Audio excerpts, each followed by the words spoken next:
I'm glad to be here and to be able to share a little bit about my healing journey so that in hopes that other ladies can really find their own healing journey as well.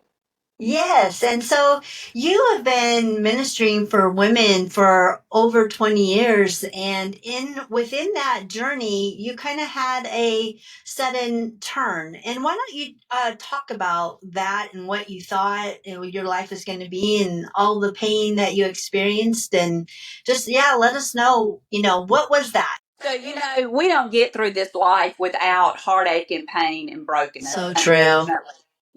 We just all do. And I had been in ministry for over 20 years with my former spouse and was loving life, loved my family, loved the church, and just saw my future doing ministry with him. And then after 28 years of marriage, there was an unexpected divorce and my world came crashing down. I was so devastated. I was so heartbroken. And the biggest thing was I was like, God, this was not supposed to be a part of my story. This was Right. not supposed to be the narrative of my life. You have promises, you have prophecies over our life, and how is this really happening?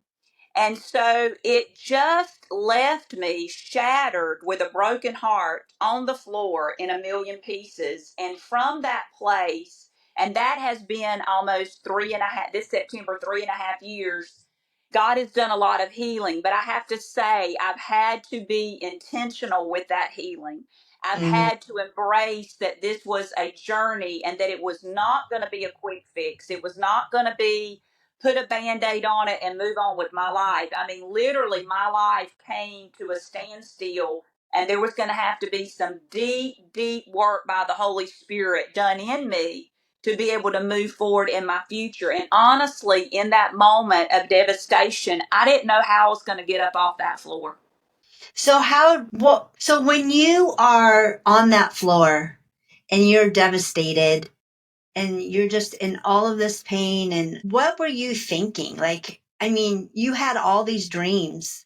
And so try to explain like what you were feeling. Like, I know it's hard to put pain into feelings and words, but try to, just because there might be someone out there that's really experienced this very moment. They're on the floor right now. And how did you get up?